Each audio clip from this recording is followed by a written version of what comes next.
The Attorney General Pilanengi, through his lawyers, have argued that the issues raised are not constitutional matters, but are procedural matters relating to the conduct of the Private Business Committee.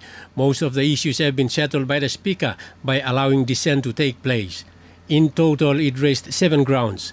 The lawyers further argued happenings in Parliament are non-justiciable, meaning the court cannot interfere with happenings in Parliament. They argued breach of Parliament standing orders are not breaches of constitutional matters, and procedural happenings in Parliament have not breached the constitutional right of the opposition leader. It was strongly argued proper facts have to be pleaded. Lawyer for the Speaker has agreed with the arguments by the Attorney General's lawyers, endorsed them, asking the High Court to dismiss the reference. The opposition's lawyers have argued that the objection to competency is in itself incompetent and should be dismissed. Their primary argument is that the objection was filed outside of allowed time. They have also argued that it was an abuse of process because the issue of competency should be raised during the hearing on standing by Tomuriesa.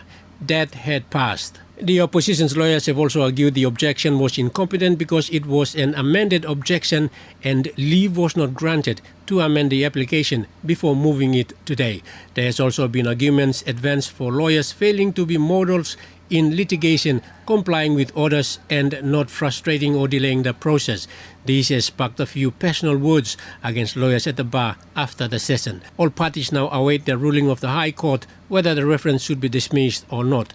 If the reference survives after this objection, the High Court will have to deal with other applications in dismissal and calling of facts before hearing the substantive reference.